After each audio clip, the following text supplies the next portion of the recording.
श्रीलंका शायद अपने इतिहास के सबसे बुरे दौर से गुजर रहा है।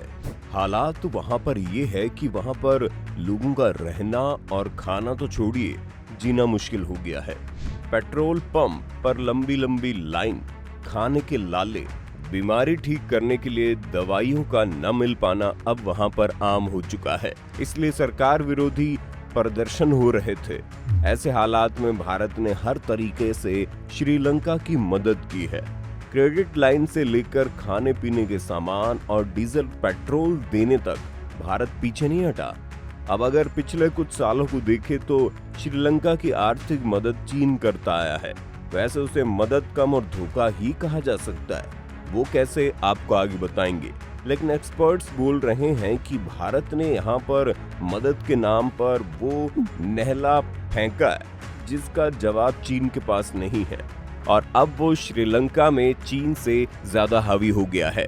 लेकिन इससे इतर एक बात और भी है, और वो ये कि इस मदद के बाद भी श्रीलंका में भारत विरोधी ही नारे लग रहे हैं। पर क्यों, चलिए देखते हैं। सबसे पहले तो बात करते हैं भारत विरोधी नारों पर। श्रीलंका में साल 2022 की शुरुआत से ही सरकार विरोधी प्रदर्शन हो रहे थे, और अब जुलाई में ये प्रदर्शन इतने उग्र हो गए कि गोटाबाया राजपक्षे को देश छोड़कर भागना तो पड़ा ही, उन्हें राष्ट्रपति पद से इस्तीफा भी देना पड़ा। श्रीलंका में जिस समय लोग गोटाबाया राजपक्षे के खिलाफ और उनके परिवार के खिलाफ नारे लगा रहे थे और प्रदर्शन कर रहे थे, उस समय कुछ नारे भारत विरोधी भी सुनाई दिए। भारत के खिलाफ भी कुछ लोग नारे लगाते दिखे। वो नारे कुछ इस प्रकार के थे: भारत और अमेरिका के हाथों देश को मत बेचो, श्रीलंका भारत का कोई दूसरा राज्य नहीं, भारत श्रीलंका की स्थिति का फायदा नहीं उठाओ। नारे तो आपने सुन लिए। अब एक बार जरा आप ये भी देखो कि भारत ने इन मुश्किल हालातों में श्रीलंका की क्या मदद की, और फिर आगे की बात करेंगे। इस भयंकर संकट के बीच भारत श्रीलंका की लगातार मदद कर रहा है। भारत ने 40,000 टन डीजल श्रीलंका को दिया है। फ्यूल क्राइसिस से जूझते श्रीलंका के लिए ये एक बड़ी राहत थी। और इसके बाद भी इस तरह के नारे न सिर्फ दिल दुखाने वाले हैं, बल्कि श्रीलंका के लोगों के रिजिड माइंडसेट को भी दिखाते हैं। हम ये रिजिड माइंडसेट क्यों बोल रहे हैं, इसकी एक वजह है जो हम आपको वीडियो के अंत में बताएंगे। लेकिन अब पहले आपको ये भी दिखाते हैं कि भारत चीन पर हावी कैसे और क्यों हो रहा है। भारत कभी श्रीलंका को बहुत ज्यादा वित्तीय लोन देने वाला देश नहीं रहा है। वहीं दूसरी ओर 2019 के अंत तक श्रीलंका के कुल विदेशी कर्जे का 10% से ज्यादा हिस्सा अकेले चीन का था। 2021 की शुरुआत में आर्थिक संकट गहराने पर श्रीलंकाई सरकार ने विदेशी मुद्रा की कमी से निपटने के लिए चीन के साथ $148 मिलियन के मुद्रा बदलने की सुविधा हासिल की थी। यानी कि यहाँ तक चीन श्रीलंका पर हावी था और वहाँ पर भारत का कुछ खास रोल नहीं था। लेकिन इन दिनों श्रीलंका की सबसे ज्यादा मदद करने वाले देश के तौर पर भारत उभरा है। रोजमर्रा की जरूरत में शामिल पेट्रोलियम ईंधन मंगाने के लिए श्रीलंका को तत्काल $3 अरब की जरूरत है। वर्ल्ड बैंक ने श्रीलंका को $60 करोड़ लोन देने पर सहमति जताई है, जबकि भारत ने $1.9 अरब की मदद देने का वादा किया है, और माना जा रहा है कि $1.5 अरब की अतिरिक्त मदद भी करेगा। श्रीलंका ने मदद के लिए चीन की ओर भी देखा है और भारत की ओर भी, मगर चीन ने जहां नजरें फेर ली, वहीं भारत ने मदद के लिए हाथ बढ़ा दिया। इसके अलावा भारत सरकार ने श्रीलंका को 65,000 टन खाद और 4 लाख टन ईंधन भेजा है। इसके अलावा और भी ईंधन भेज सकता है। साथ में श्रीलंका को मेडिकल सहायता भेजने का भी भारत ने भरोसा दिलाया। इसके बदले में भारत ने श्रीलंका के त्रिनकोमली तेल क्षेत्र तक इंडियन ऑयल कॉरपोरेशन की पहुंच को सुनिश्चित करने वाला समझौता किया। त्रिनकोमली के पास भारत के 100 मिलियन वॉट उत्पादन क्षमता वाले पावर प्लांट विकसित करने की बात भी चल रही है।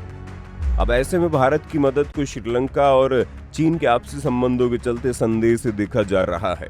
2005 में महिंद्रा राजपक्षे के श्रीलंकाई प्रधानमंत्री बनने के बाद श्रीलंका का झुकाव चीन की तरफ बढ़ा, और घरेलू आर्थिक विकास के लिए उन्हें चीन कहीं ज्यादा विश्वसनीय साझेदार लगा। इसके बाद से ही श्रीलंका कि ज्यादातर विकास योजनाओं का कॉन्ट्रैक्ट चीन को मिला, जिसमें सैकड़ों बिलियन डॉलर की लागत वाले हम्बनटोटा पोर्ट और कोलंबो गाले एक्सप्रेस वे शामिल है। 2014 में चीन के राष्ट्रपति शी जिनपिंग ने कोलंबो का दौरा किया और इसे तब भारत के लिए स्पष्ट कूटनीतिक संकेत माना गया था। लेकिन इन दिनों वही हम्बनटोटा पोर्ट को श्रीलंकाई अर्थव्यवस्था का बोझ माना जा रहा है। इसके अलावा दूसरी महंगी परियोजनाओं के चलते भी श्रीलंका पर चीन का कर्जा बढ़ रहा है।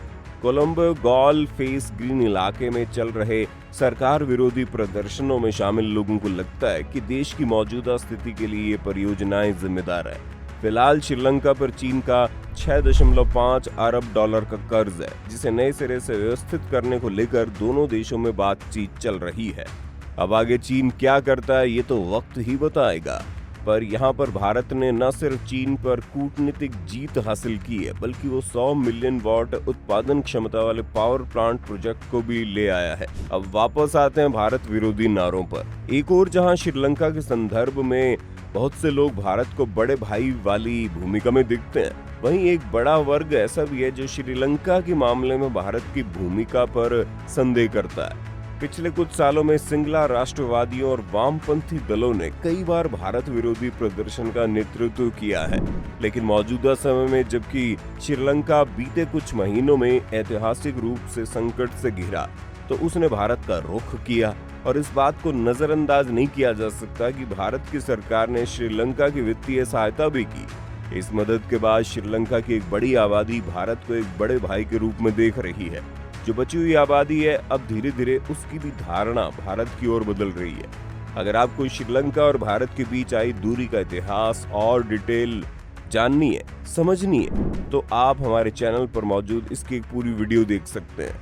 आपको क्या लगता है भारत की मदद आगे उसे कैसे फायदा पहुंचाएगी? हमें कमेंट में बताइए। वीडियो अगर पसंद आई तो इसे लाइक और शेयर करें और चैनल को सब्सक्राइब करना तो बिल्कुल ना भूलें।